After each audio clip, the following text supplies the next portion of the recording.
aklat. Kahit na nauurat, magbasa at magsulat, sisikapin ko na makatapos para umangat. Kahit na sumasabog na ulo ko dahil sa math, di na ako magbubulak-bulat magkakating sa eskwela. Iipunin ko na rin ang baon ko na pera. Makikinig kay ma'am kahit masakit sa tenga, para makatapos na ako at magkadiploma. At para masuklian ko rin naman yung mga taong kumakayod sa aking pangmatrikula, para maipagmalaki din naman ako nila, para makita ko rin sa mukha nila ang saya. At kahit na tinatamad na at nahihirapan, di ako magpapatalo at ako'y lalaban, para magapi ko ang aking mga kalaban. Parang si Rizal na utak ang pinalaban. Mag-aaral ako hanggang makatapos, magsisikap ako hanggang mairaos ko ang sarili ko at makapagtrabaho, para matupad na rin ang mga pangarap. Mag-aaral ako kahit mahirap, dahil ayoko na kasi ng buhay mahirap. Sabi kasi sa'kin kailangan ko magsumika, para matupad na rin ang mga pangarap. Kasi ayoko matulad kay kuya, laging nasa bahay, di naman mag-aral, mas natuto pang tumambay. Umaasa na lang sa padala nila tatay, na kumakayod para ipadala kay nanay. Ayoko rin mapansagan na isang tanga, para di na nila ako tinutokso, sige siya bupa. Utak ko ay bubuksan, matagal na kasing nakasara, marami na kasing kabalastugan ang nakabara. At ibababa ko ang baril ko at ang mga bala,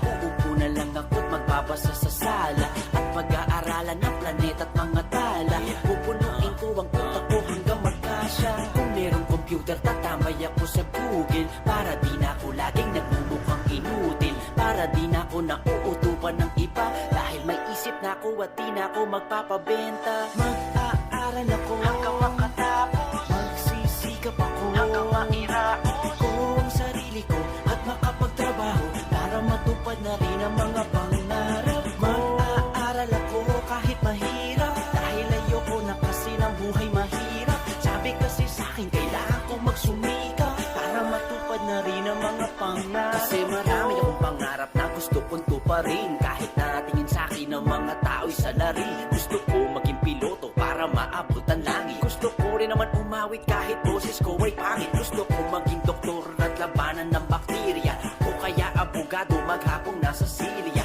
o kaya maging pinuno ng bagong republika, at baguhin ang sistema ng lumang politika. Kayang-kaya kong gawin ng lahat ng yan, basta may pinag-aralan, lahat kayang lampasan. Pero dapat may diskarte bukod sa kaalaman, dahil di lamang diploma sa mundo ang labanan. At balang araw ako ay magiging masagana, parang Lusyutan at Jaime Zobel de Ayala, mga edukado at may lupang de hektarya, na meron pa mga magagandang sekretarya. Mag-aaral ako hanggang makatapos, magsisikap ako hanggang mairaos ko ang sarili ko at makapagtrabaho, para matupad na rin ang mga pangarap. Mag-aaral ako kahit mahirap, dahil ayoko na kasi ng buhay mahirap. Sabi kasi sa'kin kailangan ko magsumika, para matupad na rin ang mga pangarap ko.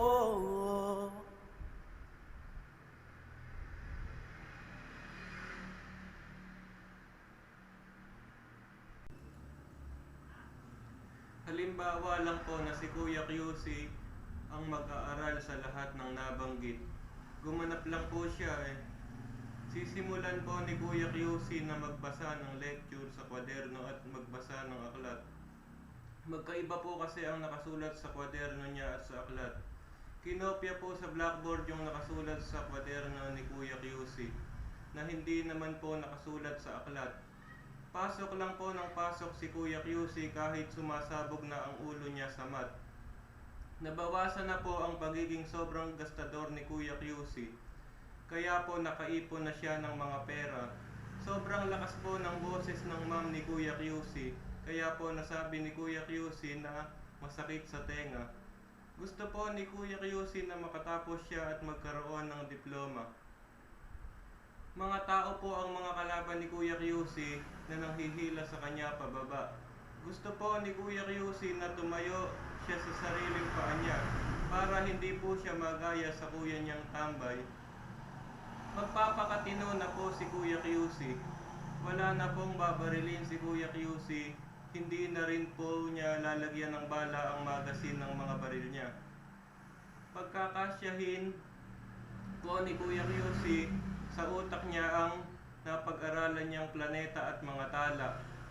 Maaabot po ni Kuya QC ang langit pag naging piloto siya kasi mamamatay na siya. Pag sumabog ang eroplanong sinasakyan niya, aawit po si Kuya QC kahit boses niya ay pangit. Hindi niya po ikakahiya yun.